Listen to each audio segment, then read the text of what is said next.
Okay.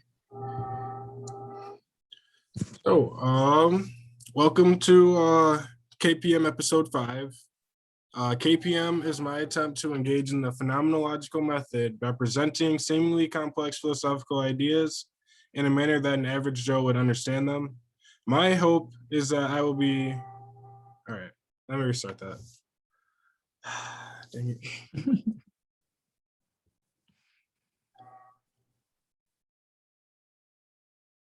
Okay, let me do that. All right. 5, 4, 3, 2, 1. KPM, welcome. Fuck. All right, let me restart that again. I always do this like 4 times. Welcome to KPM, episode 5. All right, 5, 4, 3, 2, 1. All right, welcome to KPM episode 5. My name's Kyle. I have Valiant. Actually, I'm just. Riley, bro. How would you like to be like introduced? Just call me Riley. Riley? Okay. Yeah. Okay.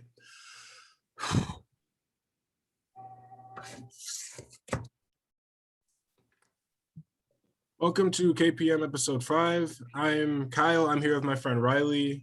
KPM is my attempt to engage in the phenomenological method by presenting seemingly complex philosophical ideas in a manner that the average Joe would understand them.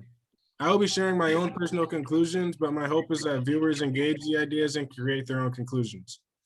All right, so to start, I like to begin by defining the phenomenological method. Let me put this full screen. All right, so phenomenology attempts to create conditions for the objective study of topics usually regarded as subjective. It seeks to determine the essential properties and structures of experience through systematic reflection. This is a picture of, I believe, Husserl, who was the creator of phenomenology. So when I think of phenomenology, I think of this picture. And the reason why that is because for this picture, you could see a 7 if you're looking from the bottom down here. But if you're looking from the top, you could see an L. And my whole goal with my phenomenological method is to get the most complete picture of the object that I'm looking at as possible. So there's that. So there's a couple of main phenomenological assumptions. Phenomenologists reject the concept of objective research. They prefer grouping assumptions through a process called the phenomenological epoche. A good way to explain the epoche is you just suspend all beliefs you have about the object. So to go back to this example, let's say you're at the bottom and you're seeing a 7. You don't automatically, when you're like talking with someone else, you don't automatically assume that it's a 7. You could take it as an L, or you could see it as like a corner of a building or something. Like it doesn't have to be just what you were brought up to believe that it was. Believe that people should be explored because people can be understood through the unique ways that they reflect the societies they live in. So an example of this would be like sociology, where it's a social science that studies human societies and their interactions and processes that change and preserve them. I think I have an example for that. No? Okay. Well, this is a very much redacted version of the presentation I had before on phenomenology. So there's some things I left out, and I think I left them out for the sake of time. But phenomenology is also anti-reductionistic. So any reductions you make through the phenomenological epoche are not like the things you reduce cannot be like equated to the things that you're reducing them from. That's pretty much what they're trying to say here. So then this is a little bit of history on phenomenology, where at the beginning of phenomenology, Husserl believed that humans are constituted by states of consciousness, and then Heidegger comes and counter argues that consciousness is peripheral to the primacy of one's existence. So this is kind of explained here where, let's say we have Husserl, where consciousness is the middle, and it's kind of like it's kind of similar to this, where geocentric versus heliocentric theory, where for a geocentric theory, the Earth is the middle of the universe, and then the sun orbits around the Earth. Where in heliocentric theory, the sun is the center of the universe, or the center of the solar system, I guess, and the Earth rotates around that. Gotcha. State of mind is an effect. Heidegger's view is that mind is an effect rather than a determinant of existence, and this shifts the focus from consciousness to existence and alters the direction of phenomenology, making it a lot more like important for psychoanalysis, where if, let's say, you're delusional and you see people, if you have a phenomenological method and you talk to someone else and ask if they see someone and they don't see it, well, then it kind of makes it a little easier for you to say, oh, maybe because they don't see it too, then maybe it's not really there. Or another way to put that would be like, if you're delusional and you're seeing things and someone else sees it, then you have proof to say that, oh, well, maybe I'm not as crazy as they seem to think. Right. But that should be my phenomenological little quick tidbit. Next is my poem and quote analysis. So let's just jump right into that. First quote is by Albert Einstein. The most important decision you'll ever make is whether you decide to live in a universe that is supportive and friendly or one that is hostile and unkind. Do you have any like first ideas based off that? Like, what's your first thought when you read that? It kind of just reminds me of like the universe is what you make it. And it also is kind of like, it kind of ties into like some more pertinent social problems right now, where it's like, if you're looking for negativity, you're always going to find it. You know what I'm saying? Yeah. You know what I'm saying? It's like, but if you're looking for positivity and always putting out positivity, you're going to find that too. So like if you're looking for a red car, for example, all you're going to see is red cars. It's easy to spot a red car when it's on your mind. You know what I'm saying? Yeah.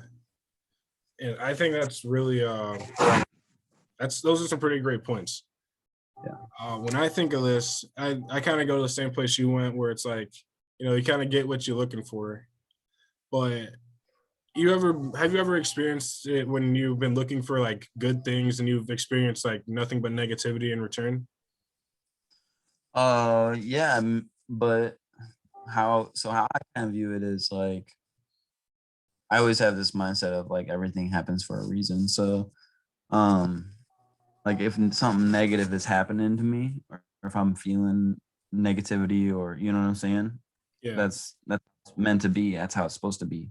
And so I don't sit there and be like, all right, this isn't fair. I don't need the negativity. You know what I'm saying? Yeah. I'm more, it's happening for a reason. Why is it happening? If that makes sense. Yeah, you're looking at the kind of stuff in the background that like makes it that way. Like, for example, if I got rejected or failed or something, that's a lesson I can learn in somehow, some way. Like, how can I get better? Or you get what I'm saying? Yeah, you're kind of always trying to get better. You're kind of always trying to like progress forward. So like even when negative things happens, there's still lessons I can learn. So it turns it into a positive. Yeah, and I think that's 100% correct. Yeah. That was a good discussion real quick. Oh, the next one is by H.L. Mencken. I'm sure that's not how you say that, but the majority of men prefer delusion to truth. It soothes, it's easy to grasp. Above all, it fits more snugly than the truth in a universe of false appearances, of complex and irrational phenomena defectively grasped. What do you get from that? Like first thoughts on that? So like the first sentence stands out pretty well to me. The majority of men prefer delusion. Yeah. There's things in modern society right now that are meant to like entrap you, and like they're literally playing with brain chemicals and things like TV, other stuff, right? It's like porn, all that stuff. You know what I'm saying? That's meant to trap you into doing more of it, into consuming more. You know what I'm saying? Yeah. But there's websites now that'll tell you that it's healthy to watch and whatnot, when like really it's not. You know what I'm saying? Yeah. All in all, the cavemen, you know what I'm saying, out running around hunting our food and stuff like that, being primal, and we're making everything not primal now. You know what I'm saying? Yeah. So Do you that's just an think- example of like one truth that people prefer delusion. You know what I'm saying? Yeah. Do you think there's a reason why things are becoming less primal now?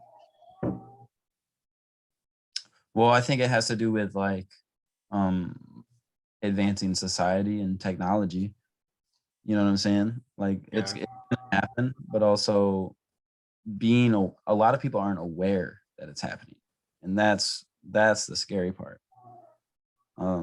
Believing that there's no negatives that come out of all this technology is just a delusion. Yeah.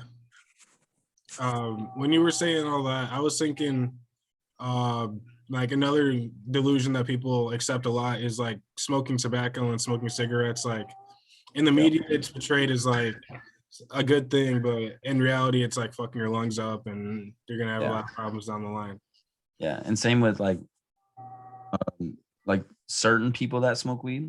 There's some people handle it. It affects everybody different, but like I know for me personally, it's more like I wanted to believe that I was okay with smoking, but like I'm really not. It fucks with my.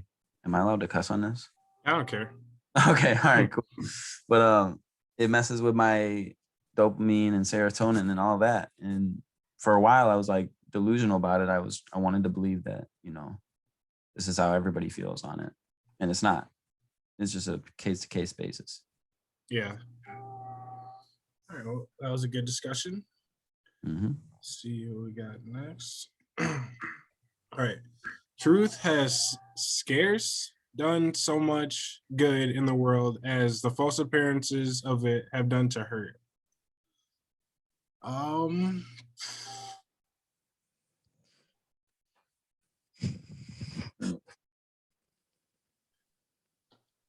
I'm trying to think of like a good example of like Yeah. this. I just use cigarettes, and that's a pretty good example, but I don't want to like keep reusing that one.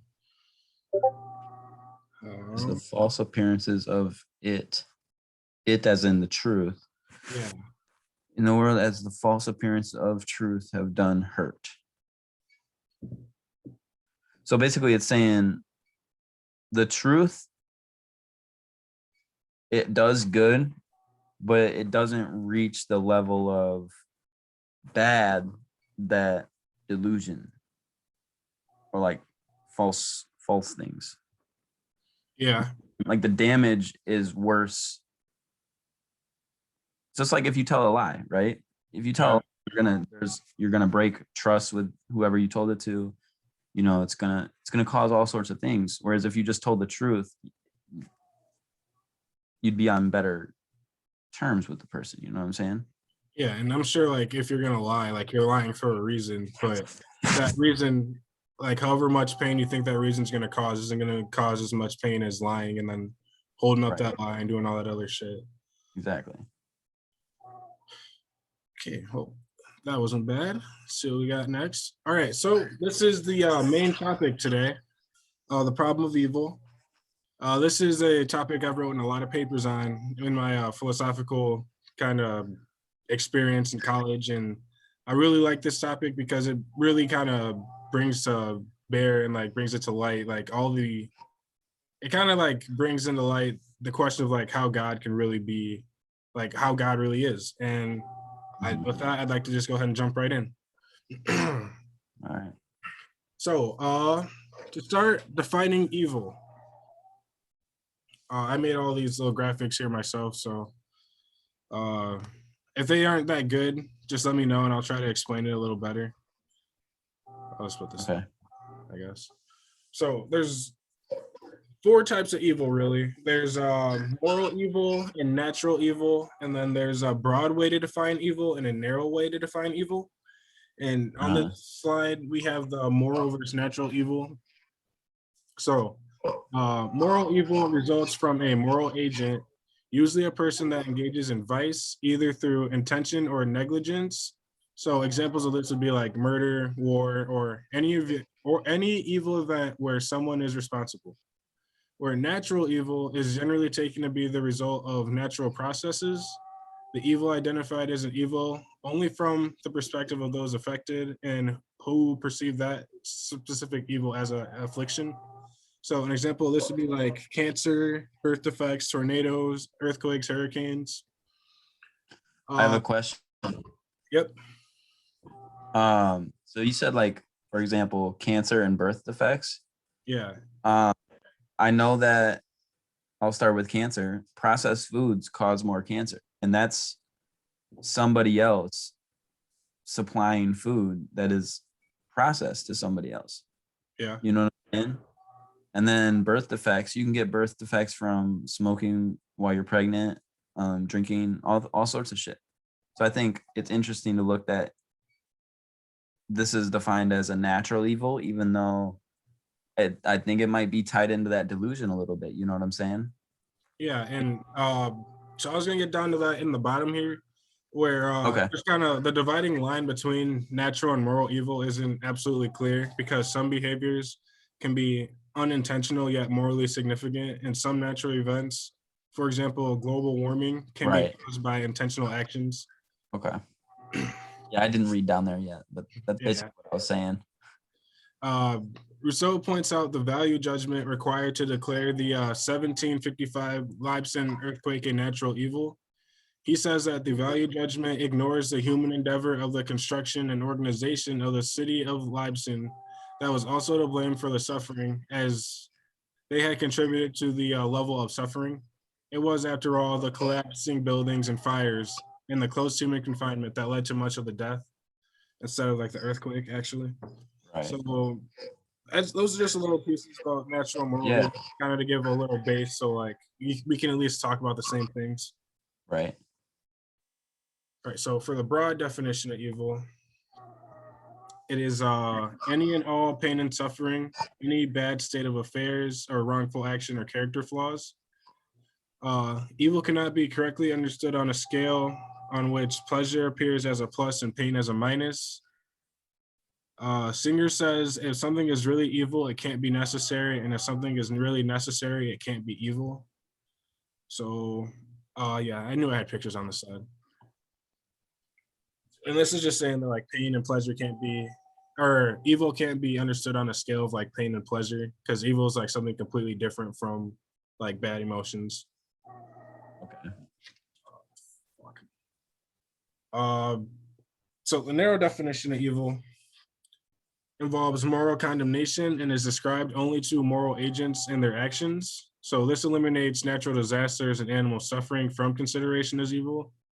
And it picks out only the most morally despicable sorts of actions, characters, or events.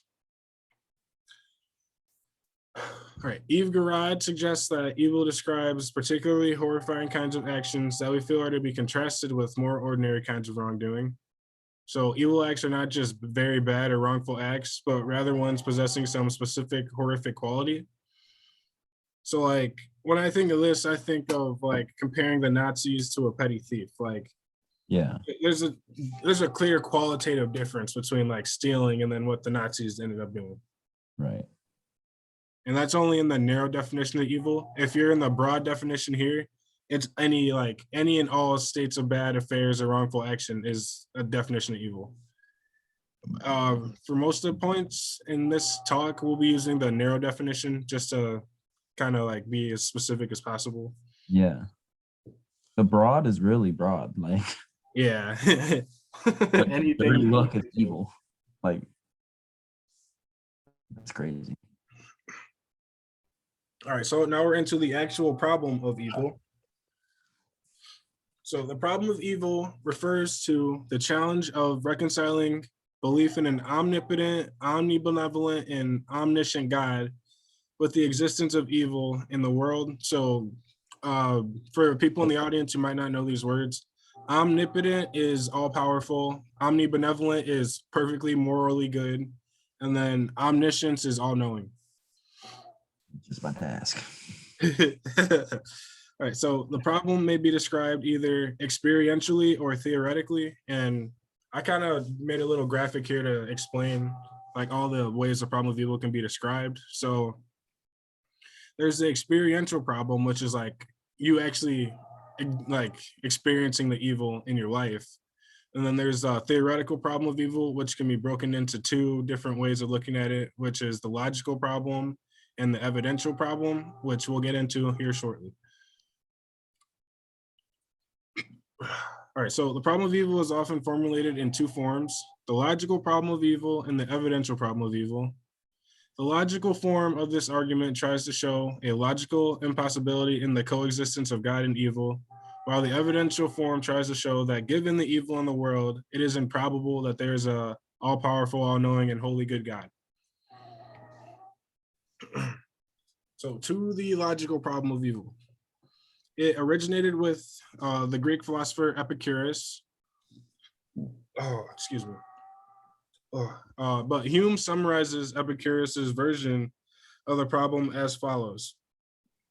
Is God willing to prevent evil but not able? Then he is not all-powerful. Is he able but not willing? Then he is malevolent or malevolent. Is he both able and willing? Then where does evil come from?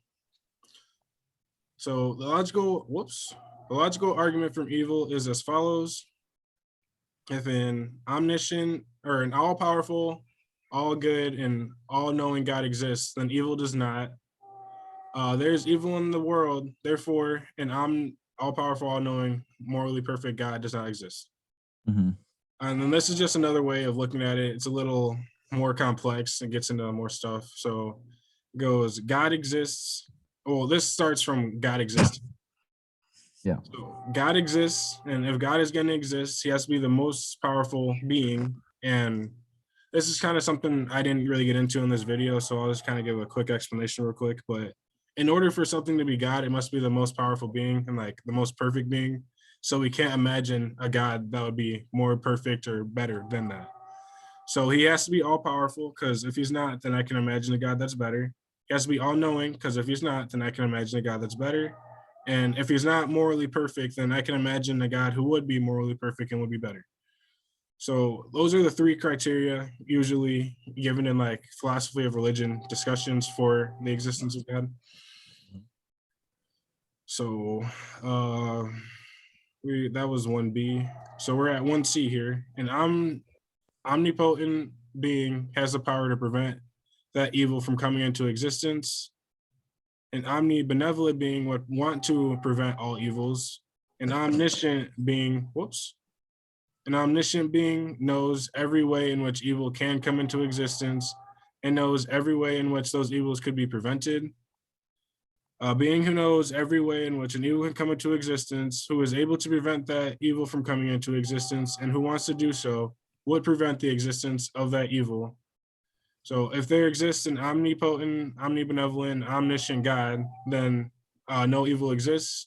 However, evil exists, so then one of these premises is wrong. Yep. So the evidential problem, this is moving into the evidential problem. The evidential problem of evil, also referred to as the probabilistic or inductive version of the problem, seeks to show that the existence of evil, although logically consistent with the existence of God, counts against or lowers the probability of the truth of common theism. So made a little graphic for this. This is William Rowe over here. He's one of the authors of the problem of evil. And his version goes, there exists instances of intense suffering which an all-powerful, all-knowing being could have prevented without thereby losing some greater good or permitting some evil equally bad or worse.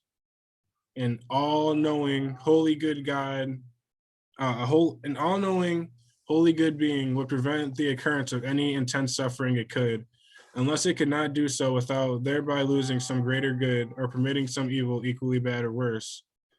Therefore, there does not exist an omnipotent, omniscient, and holy good being. Do you have any problems with this argument as it stands? Typically, people have problems with the first two premises and not the conclusion, because the premises support the conclusion. So if the premises are wrong, then the conclusion isn't probably true. Well, the idea of free will in the first one, Yeah. you know what I'm saying? Free will, you're able to do evil as a person. So could have prevented without thereby losing some greater good. The thing about could have been prevented, I don't know. That's not sitting right with me, but it also, I understand that it's a logical argument too, you know what I'm saying? Yeah. I'll recognize it as a logical argument, if that makes sense. Yeah, I understand what you're saying. A lot of people, well, we'll get into this a little bit. I don't go into responses in this video just because how long this video is already going to take. And there's a group called Skeptical Theists who attack the second premise, I believe. Or no, they would attack the first premise because they don't believe that evil exists. They think that they say that just because we can't think of a reason why God would allow certain evil doesn't mean that there's no God because he allowed that evil. So there's, Right. I don't want to say compatibilist, but that's a word that's coming to mind right now. So here's another iteration of the evidential problem of evil. So let's say a fawn dies in a forest caused by a lightning strike, in a forest fire caused by a lightning strike. It is horribly burned, lies in agony for 7 days, and eventually dies, relieving its suffering. The fawn's agony appears to be pointless. It suffers and dies alone, so no human being ever knows about it and no eventual good comes from it. How can God still be all-knowing?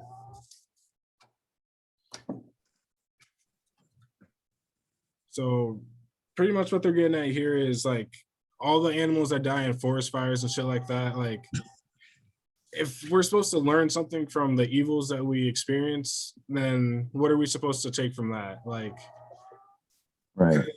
I don't get into it on this video, but they're saying if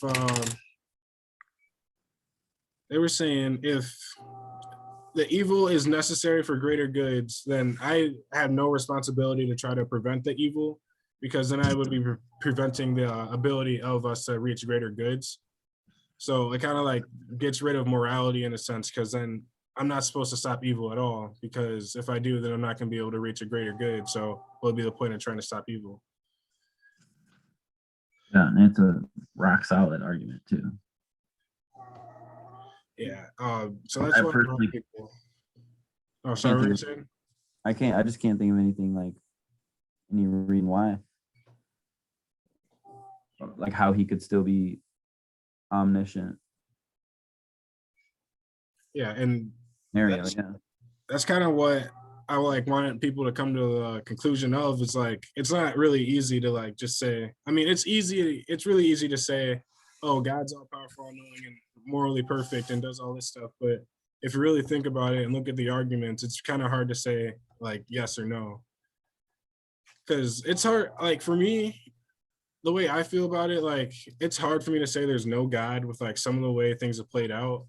But then on the other hand, like there's a lot of evil in this world, and I don't think that it's all here for me to learn from. So like how do I like make peace with that in my mind of like I want to believe in a God, but then is this God worth believing in if he's going to allow all this evil?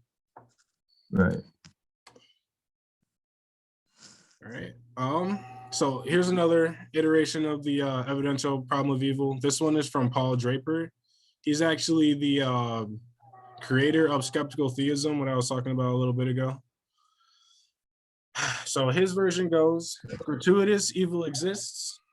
The hypothesis of indifference, or if there are supernatural beings, they're indifferent to the gratuitous evils, is a better explanation for the gratuitous evil that exists than theism as we experience it now.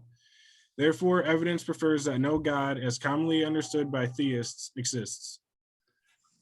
Do you have any initial thoughts on that, or it's pretty similar to the last one? Yeah. Therefore, evidence prefers that no God as commonly understood by theists. They're different to gratuitous. What is gratuitous evil? Like, what is? So how I'm reading gratuitous evil is like evil that nobody benefits from. Okay. So nothing to be like learned and shit. Yeah. Okay. Yeah. I don't know. No thoughts. Yeah, that's okay. They're solid arguments. Like,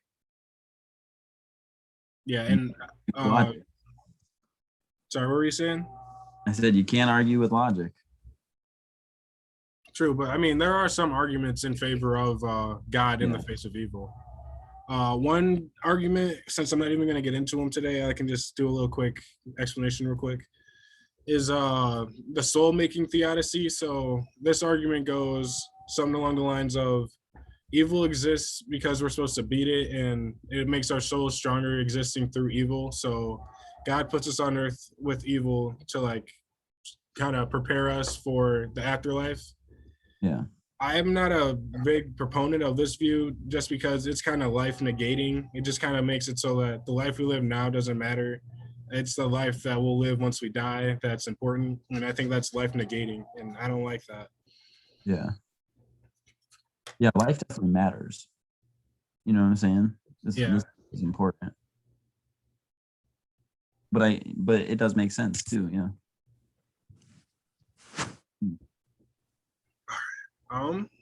But on the same vein as the last point I made, if I only live this life to like prepare myself for the next life, then this life becomes meaningless, and only the next life holds meaning. So, like, you might as well just. I mean, I'm not gonna say that on something like that, but like, if in the face of like my life meaning nothing, then there's no reason for me to stay alive in a sense like that. Right. But also, it's kind of interesting to look at it from that perspective, though. Be like, all right, my life means nothing, so why don't I just do what I want with it? Yeah. Saying? Yeah, and instead of taking it like negatively. Good or bad. You know what I'm saying? Yeah. So. Hell yeah. All right. So next slide is about skeptical theism, created by Paul Draper down here. But so skeptical theists come into the game around 1979. Rowe defends the existence of evil. He argues that his inability to think of a good reason why God would allow a particular evil justifies the conclusion that there is no such reason and that God doesn't exist. Skeptical theists, however, describe Rowe's defense as unsound and relying on a no-see-em inference. Because we don't see them, they probably ain't there. But this is shown to be a bad way to argue because a novice chess player's ability to discern a chess master's choice of moves is not sufficient reasoning for believing that there's no good reason for the moves that the chess master makes. So that's like the whole base of skeptical theism. And this is kind of the only response to the problem of evil I have in this presentation. So what do you think of that one? Do you think that's, do you think this argument holds ground? Say it one more time. So skeptical theists believe it would not be surprising for an infinitely intelligent and knowledgeable being's reason for permitting evils to be beyond human comprehension. So ultimately, what may seem like pointless evils may be necessary for a greater good. or to prevent greater or equal evils to occur? Okay. Yeah. No, I mean, it's very well a possibility that there's reasons for permitting evils that we don't even know. Like, it's very possible. I think having faith in that alone calms down a lot of anxiety and anger for what happens in the world. You know what I'm saying? There's like a higher, there's something more than like what you're experiencing. There's like a plan, kind of. There's a plan, yeah. Oh man, I'm sorry. But so this I think this is pretty close to the end here. Yeah, so the last little piece I have for this presentation is the Darwinian problem of evil. And we get a lot of insight into Darwin's idea behind his problem of evil through Cornelius G. Hunter. And Cornelius G. Hunter says that evolutionary theory is more a reaction against certain views of creation than it was an exposition of science. He says that Darwin was motivated towards evolution not by direct evidence in favor of his new theory, but by problems with the common notion of divine creation. In particular, evolution is a response to the problem of evil. So Hunter goes on to find a couple more quotes that Darwin gives to kind of support his theory here. So in a letter to Asa Gray, he wrote, "I cannot persuade myself that a beneficent and all-powerful God would have designedly created the parasitic wasp with the express intention of their feeding within the living bodies of caterpillars, or the cat should play with mice." And I can kind of see where he's getting with here, or what he's getting at here is that, like, while we might experience like natural evils and moral evils, like animals are kind of subject to 100% natural evil. And there's no reason, like, there's no way to like kind of reconciliate that with the fact of a all-powerful, all-knowing, morally perfect God, because animals go through a lot more suffering than we do. For example, I have some pictures over here to kind of give that, like, animals that are like pet dogs who people mistreat and don't take care of. Like, what do we learn from that? Or what do we learn from animals getting caught in the ocean and like our plastics, or, you know, circuses doing horrible things to animals for the intention of our entertainment? Like, where, what good comes from that at the end of the day? He goes on to say, "It revolts our understanding to suppose that God's benevolence is not unbounded. For what advantage can there be in the suffering of millions of lower animals throughout almost endless time?" What can there be in the sufferings of millions of lower animals throughout almost endless time? Yeah, no, I get it. And I had this thought earlier. It's like God is kind of a man-made, it is a man-made creation, really. I mean, if you think about it. Yeah. The concept of that. And I don't think the cat's sitting there thinking about God, you know? Yeah. If that makes sense. Like, for example, he's playing with the mouse, like torturing it and whatnot. The cat's not thinking about God. Yeah. That's just not a thing. And I mean, in theory, God created this world, right? So if you think about it, why is that wasp feeding on the bodies of caterpillars? You know what I'm saying? It's like, wouldn't there be a better way for things to exist and live? Yeah. You know what I'm saying? I think that's what Darwin's getting at here too, is like, yeah, it kind of seems like there's a lot more evil than really there needs to be for our world to exist. Right.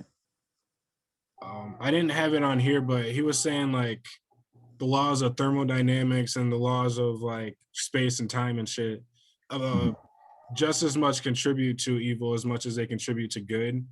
Mm-hmm. So I think he was trying to get at there is like, these laws are made in a certain way, and it's not like we created them because we're subject to them.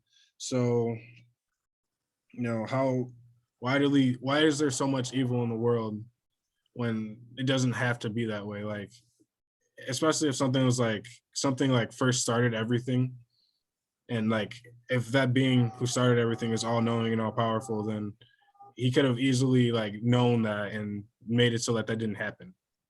Yeah.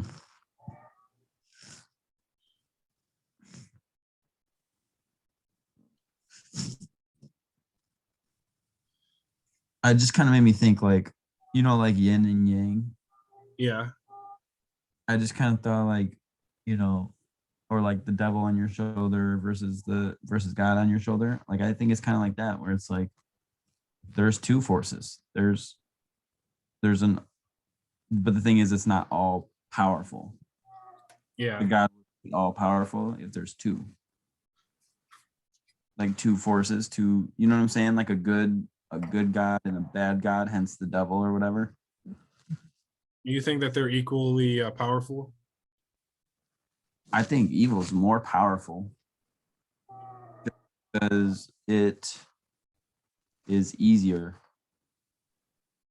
I can kind of see that, where like the fact that it's easier is also evil, if that makes sense. Like, it's easier to not want to control your drinking or your consumption of porn or whatever, you know what I'm saying? Yeah. It's easy to not want to control that at all. But they're evil, you know what I'm saying? Or at least they have forces in them that can make them evil. You know what I'm saying? Yeah. One thing I was thinking about when you said that was like, I don't want to like misquote this, but there was something I learned in psychology where it's like, there's like 3 seconds or like 0.30 seconds where you can like react to something, or you can like be proactive towards it. So like, but the fact is that like your body receives that information before your brain and like your ability to process it. So like you don't even really have a chance. Like you automatically react to emotions before you can think about them. So I think that could play a part in it too, where like evil it's so easy because it's something that's like biological, and maybe being moral is something that only happened because our brain developed more, and now we have that was something I didn't put on the slide either, is like with the development of our brain, our ability to feel and like perpetuate evil has developed as well. Yeah. That could be part of it too, where animals don't have that ability to perpetuate evil. So they just do natural evils, which are things they have to do to survive. Yeah.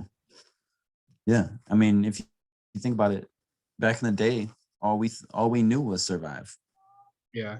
And now we're really comfortable, and there was bad stuff that happened back in caveman days too, but it's like now the things that are evil now are getting worse, if that makes sense. Yeah. In my opinion, and easier and more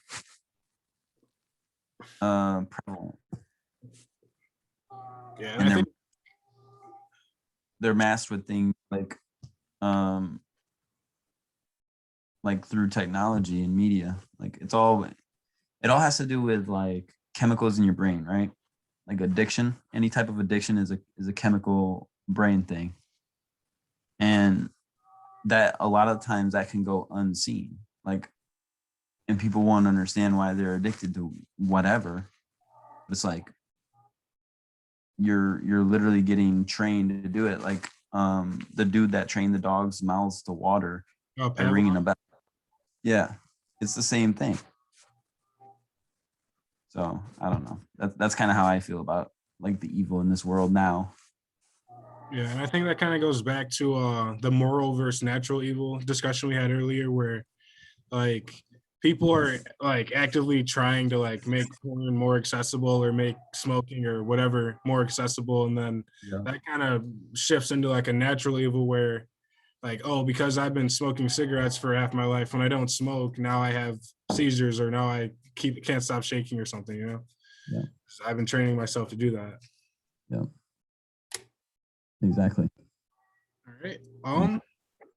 So I kind of get into, I guess, the defenses and theodicies a little bit.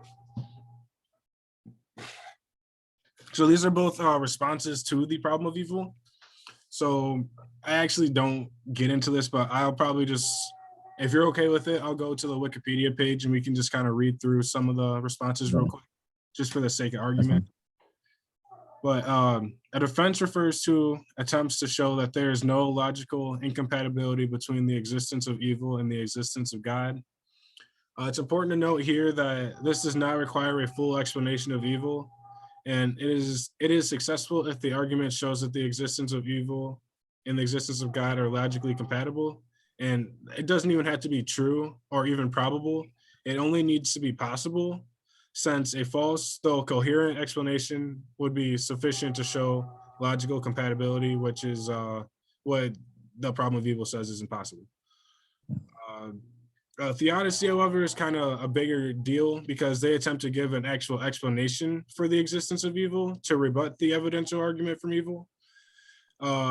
Without knowledge of what the greater good that the evil enables could be, though, one cannot have a successful theodicy. And thus, some authors see arguments appealing to demons or the fall of man as indeed logically possible, but not very plausible given our knowledge of the world, and so see these arguments as providing good defenses, but not very good theodicies of like why evil exists. Okay, so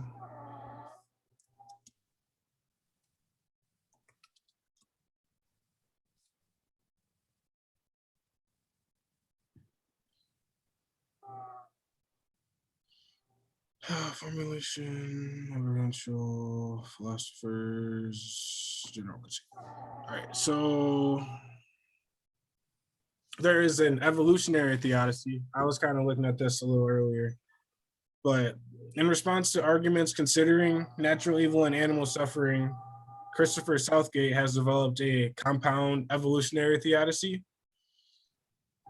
Robert John Russell summarizes Southgate's theodicy as beginning with the assertion of the goodness of creation in all sentinel creatures.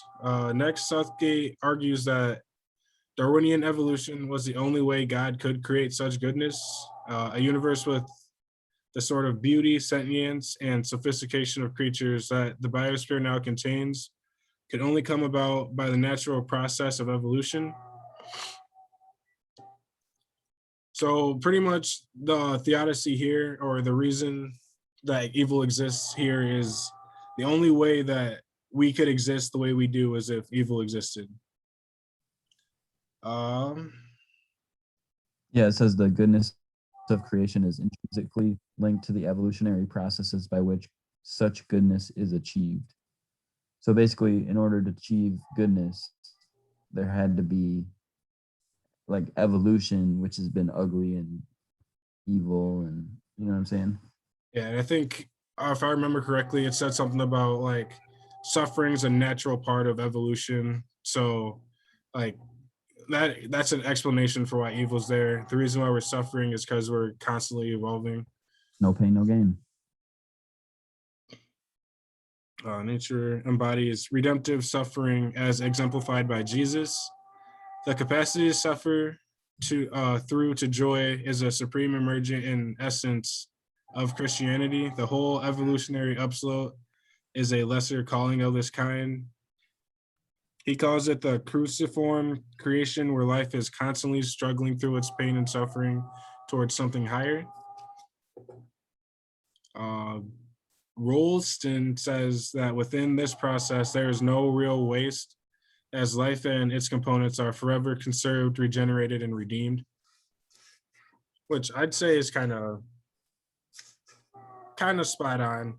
Like, even if the way we label process and like evolution can be like very variable. So let's say you really want to smoke crack and you start selling shit to make it so you can afford your crack. Like that's still evolution because you might be suffering from not having the stuff that you sold the crack for, but like you're still moving towards the goal of obtaining crack. Selling crack. um So there's a critique to this way of thinking.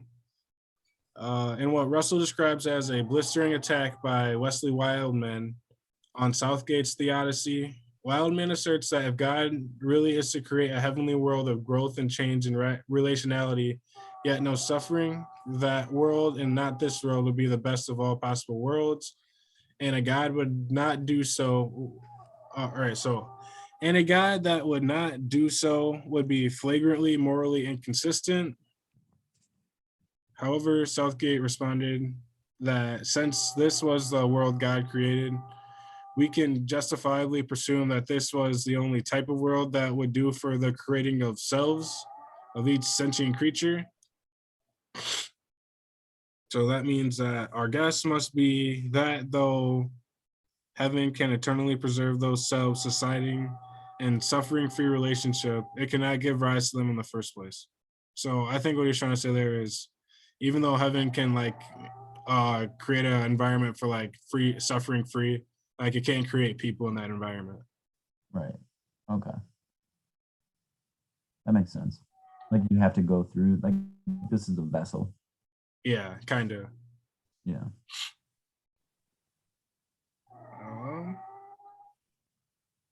Thomas Tracy offers a 2-point critique.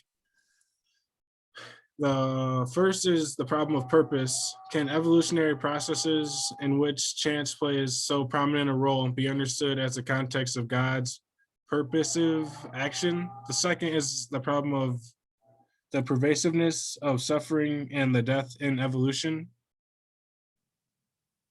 Yep.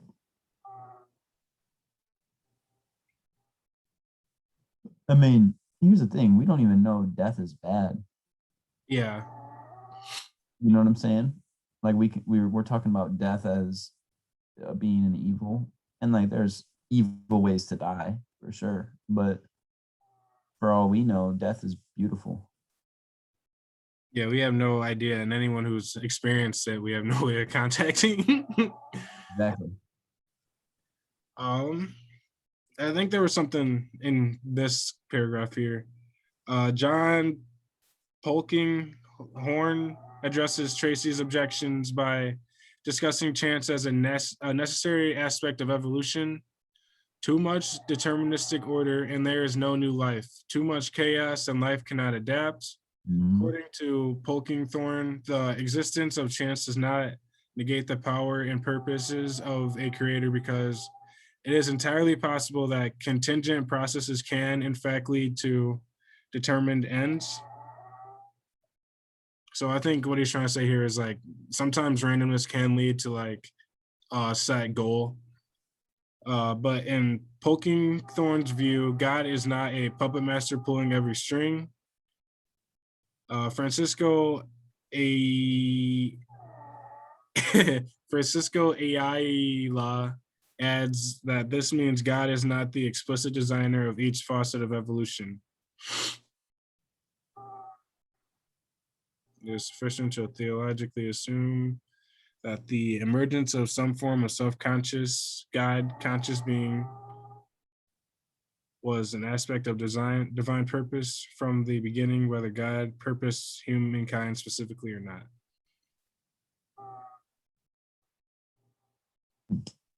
He links the existence of human freedom to the flexibility created by randomness in the quantum world. So honestly, usually when this stuff starts talking about quantum shit, I just go to the next next slide. Yeah. All right, we've gone too far into this. So there's a free will defense as well. This isn't a theodicy though. It just so it doesn't have to give a reason for evil's existence. It just show that it's possible for evil to exist with God. So free will defense, the problem of evil is explained as a consequence of free will. Free will is a source of both good and evil, since with free will comes the potential for abuse. Yep. People with free will make their own decisions to do wrong, states Gregory Boyd, and it is they who make that choice, not God. Further, the free will argument asserts that it would be logically inconsistent for God to prevent evil by coercion, because then humans would no longer be free. The key assumption underlying the free will defense is that a world containing creatures who are significantly free is an innately more valuable world than one containing no free creatures at all.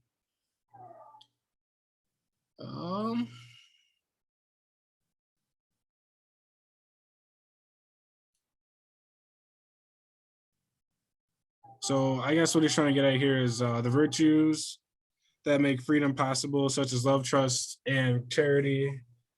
Those virtues cannot exist as they are currently known and experienced without the freedom to choose to not do them.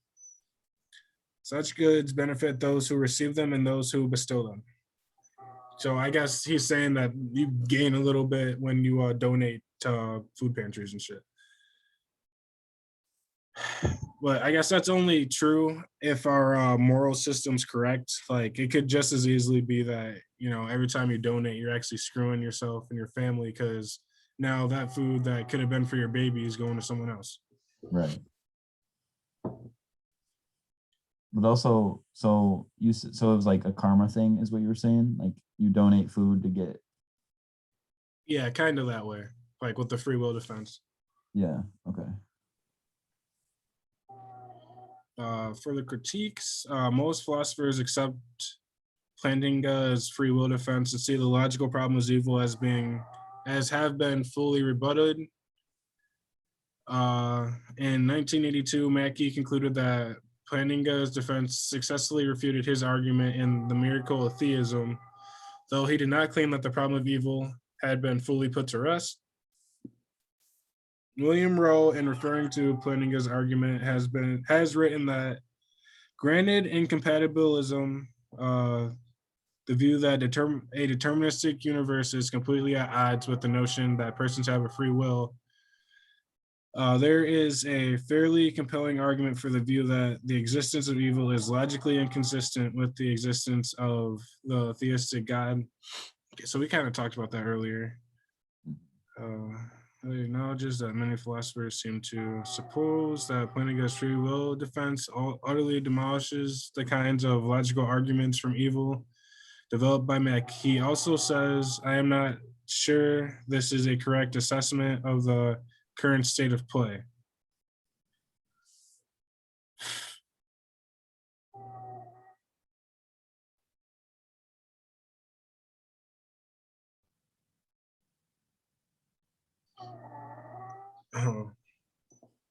So that's kind of interesting, I guess.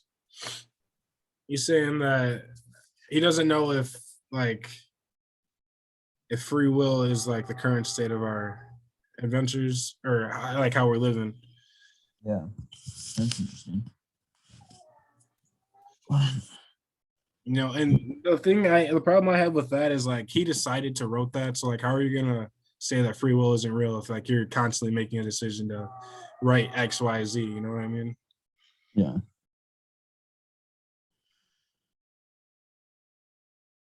But how many people would kill if it wasn't a crime, though? I had a talk on that too. I don't remember what I named it, but the conclusion I came to for that would be that humans are typically social animals. So, like, if we were all killing each other, we wouldn't really be able to, beat the lions and tigers and bears. So I'd like to believe, or it was actually the state of nature that was, because in a state of nature, it's everybody for themselves. Yeah. But I think one of the coolest things I got from that argument was that, like, we're technically in a state of nature now, just because, like, we're cooperating, and they believe that there's no other, like, a state of nature where we're all fighting wouldn't be possible because we had to cooperate to survive, is kind of what the person was trying to get at there. It's just interesting to think about free will and government at the same time. Yeah. You know what I'm saying? Because, like I said, how many people would kill if it wasn't life in prison? You know what I'm saying? Yeah.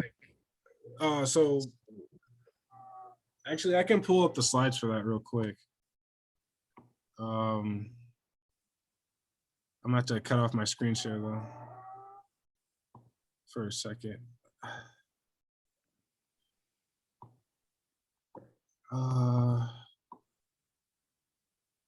Open. I think that was like episode 1 or 2. I ended up doing that. And the only reason I say that is back to this God argument. Like, I think there's forces that are fighting God on this planet. You know what I'm saying? Yeah. Like, all good is getting fought with all bad. You know? And I think government is definitely one of those things. Control over people is an evil. You know, one man should have all that power, but Yeah, I kind of experienced that sometimes in my job where, like, I feel like I have a lot of power over some of the patients I deal with, but like sometimes the restrictions we put on them, while they might not see them as good, are actually for the best for everybody. yeah. Let's see. Also, that's small scale, right? So we're talking a whole entire nation full of people.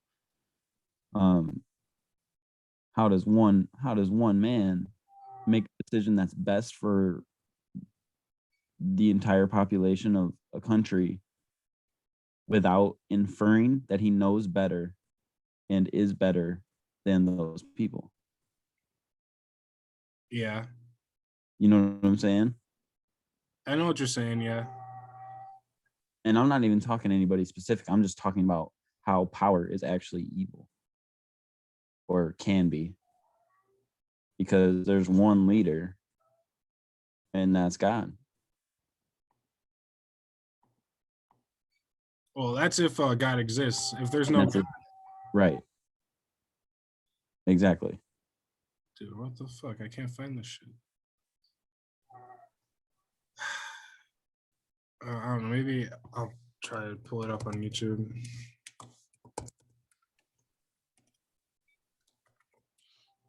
And well, I see myself as like a believer in God, but I do have some problems with like the problem of evil, just because like you could like make a theodicy to like explain like why there's so much evil or why evil exists, but then you can't like really explain why there's so much of it.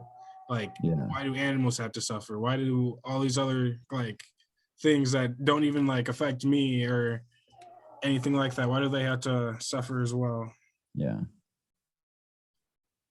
Like, because what do I really learn from animal abuse in Japan? At least that's my kind of argument with that. Is like, I kind of feel like there's just so much suffering in the world that it just doesn't make sense that somebody who is all good would allow it. Well, so I see where you're coming from, but also think about this. Like, there's a lesson, right?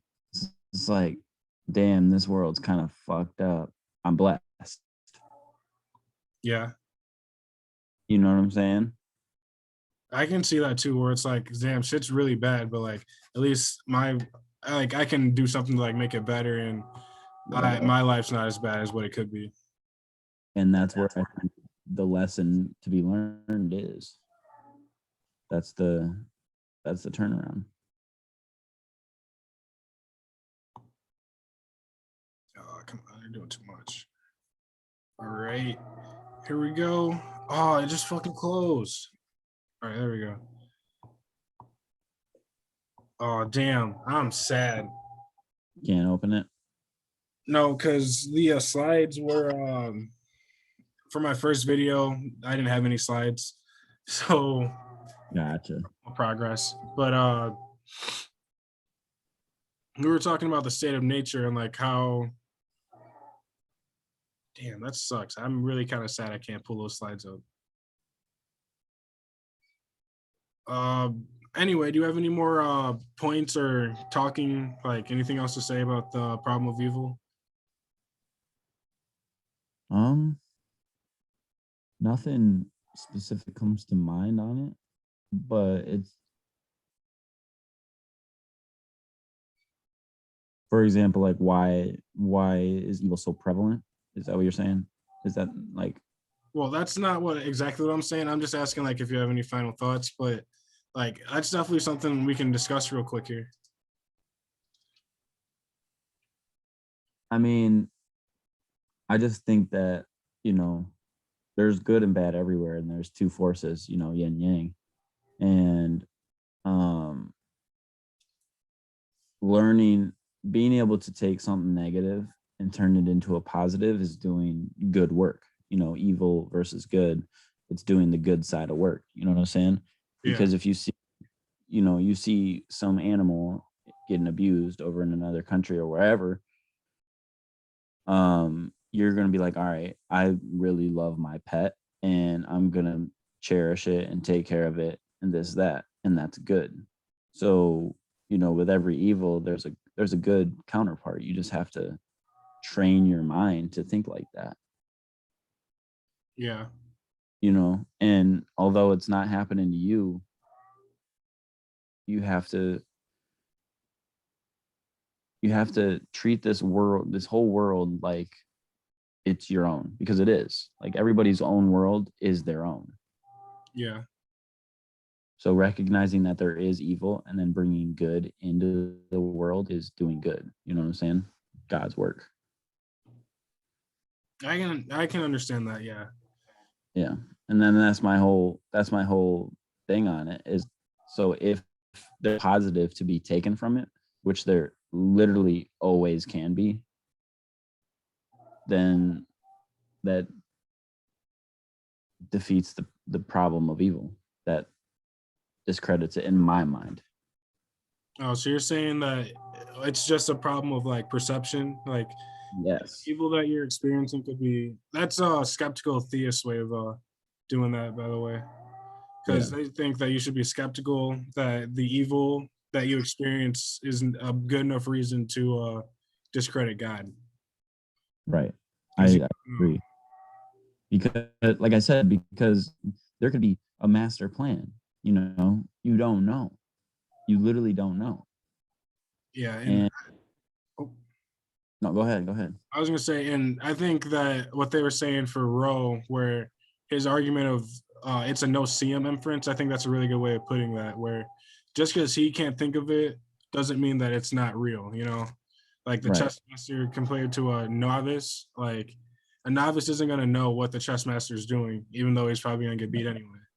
Exactly. We could not even be able to comprehend what good is being done until we, you know, maybe after we die, we'll be like, all right, I saw all that for this reason now, but I couldn't comprehend why I was seeing those things that day or that year or that lifetime. You know what I'm saying? Or why those things existed. See, I hear that, and then that just makes me think like, what about like kids in India who are like dying, and like what good do they learn, or what benefits them from that? You know what I mean?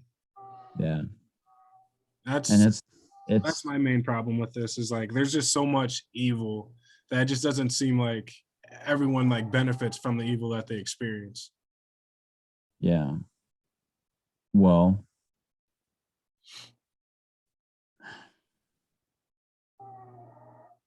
my theory right now in my head where it's like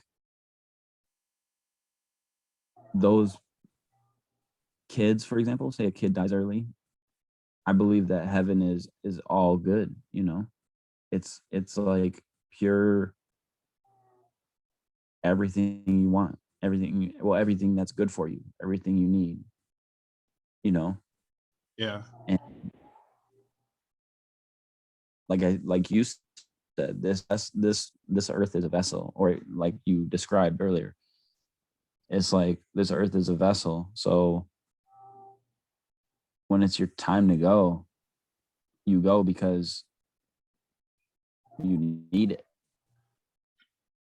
Yeah. You also have no choice either. Right. That's what I'm saying. It like it to me, it's like calling you home. You know Yeah. what I'm saying? Like, all right, come home. That world's done enough. But And then oh, doesn't that doesn't describe age though at all, because like people die of old age all the time. yeah. And that wouldn't, you know what I'm saying? That wouldn't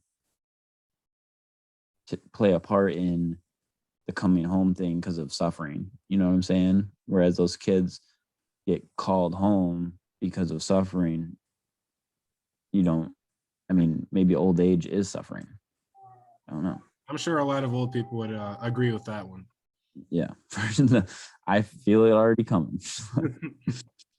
But that's honestly But like, I knew you kind of had like a pretty strong religious background like before this. That's kind of why I wanted you for this specific episode, just because yeah. like I feel like you would give me like um how do I put it good, like a theistic way of like describing things, because I'm not Right. exactly the most devout person, you know what I mean? So Oh, dude, me neither. I've just recently become spiritual, honestly. yeah, Like, you I know what I'm I saying? knew. And it's just a different wave now. I love it. I just like my version of God isn't like a person though. It's like just a universal energy, if that makes sense. Yeah. So I don't know if I'll have you for the episode of that, but that kind of makes me want to go into some Carl Jung, because well, Jung has a lot of different views on shit, but he believes in like the collective unconscious and like archetypes. So Yeah. like the I don't know if that would even be, if that even applies here really, but when you were saying like a universal energy, it just made me think of like the collective unconscious and archetypes, where like we're all connected through the collective unconscious, and then we all have these different archetypes that are sent to us from the collective unconscious, of like the strong proud dad, or the weak, Mhm. or like the druggie, the good citizen, like good Samaritan types, Yeah. and I just feel like those things, if there's a collective unconscious, then we're all just one big kind of unit working seemingly separate but actually together. Yes. No, and I agree with that wholeheartedly. It's like, for example, manifestation, right? Your dreams, your goals. You put something out in the universe and you put it out, keep putting out, it's gonna happen. You know what I'm saying? Yeah. You can speak things into existence, right? So, and that's putting energy toward something, and so you get that energy back. It's all a collective, like you said, of energy, and I don't really know how to describe it correctly right now, but I do believe that everything is connected. Everything, every person, every human, every plant, you know, Would you go as far as to say every atom? every atom. Yeah, I would. I really would. Yeah, You know, I'm not against that view at all. yeah, it's an interesting idea. Like the thing that, especially about Earth and like the moon, the thing that is really interesting is, um, for example, like when something dies, it gets recycled. You know what I'm saying? Yeah. And I don't know why, but the scene from Avatar, the Avatar movie, The blue ones? yeah, where Okay. they like, um, there was like a root energy below the surface, and everything was connected, and they killed this dog, right? They killed the dog. Dude killed the dog, and she was like really mad at him for it because there was no reason to kill the dog. You know what I'm saying? Yeah. It was like that was Earth's creation and you just killed it. I don't know. It's, stuff like that. So then they did like a little ceremony to send it back to the ground. You know what I'm saying? Yeah. I don't got on a little tangent there, but I mean, I understood where you're going with it. yeah. You're saying like, and I think that's like a good definition of evil is just like killing something or doing something with like, there's no purpose, like there's no underlying purpose other than just killing it. Like, because you Yeah. can even say for like a psycho murderer, they get pleasure from killing shit. But like, if you just do it just cause, that's an evil act to me. Yeah. I agree. But so is getting pleasure from murdering somebody. That's Yeah, evil. I think that's an evil act as well. I think pleasure is evil in a lot of ways, or it can be. Oh, so another thing. Oh fuck, I had it, I just lost it. But I do know I have some notes on it. I did this. This is a new for me. I did this presentation with no notes. So usually I would have a lot more to say on some topics. Very nice. Trusting yourself now, huh? Yeah, Like it. more confident. Yep. I also did this with no notes. So everybody I'm also aggressively hungover. So Hey, that's the way to go. no, it's not. But yeah, I really do believe like even like the moon and stuff. That's why I've been kind of getting into astrology too. Because think about this, dude. When you're born at an exact moment, right? Yeah, Moon was in a certain place at a certain time, right? And your body or your brain or your soul adjusted to the way the moon was moving, like had reactions, and it trained you to feel certain ways at certain times. You know what I'm saying? yeah, So, and where I'm going with this is the moon moves oceans, and we're made up of how much percent of water? like 98 or 90 something. 90 something, right? Yeah, If that ain't significant enough to believe in it, I don't know what is. You know what I'm saying? I agree with that. Like, and your body becomes used to the way the moon moves. Like it learns, it subconsciously learns. You know what I'm saying? The moon trains you. I don't know. I think it's significant. I think it's significant for sure. So kind of what we were talking about earlier, I found the notes I was looking for. The argument I was trying to make was, I forgot the name of the person who made the argument, but the argument goes something like, we consider the Holocaust to be worse than the Spanish influenza epidemic, even though the Holocaust had like almost 5 times less deaths than the influenza epidemic. Mhm. And I think that's like a way to describe, it was like describing moral evil maybe. But I just think that's just like something interesting to think of, because you were saying that killing for no reason is pretty similar to killing for pleasure. And I agree with that, but I just think that maybe there's more to it than just that. Maybe.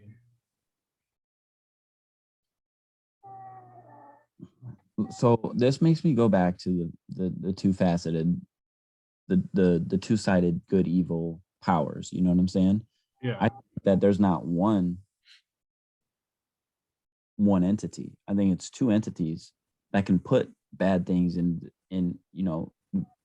one side puts evil into the world, like viruses and stuff like that, for example, and then the other, puts smart people on the planet to come up with vaccine, for example. Yeah. You know what I'm saying?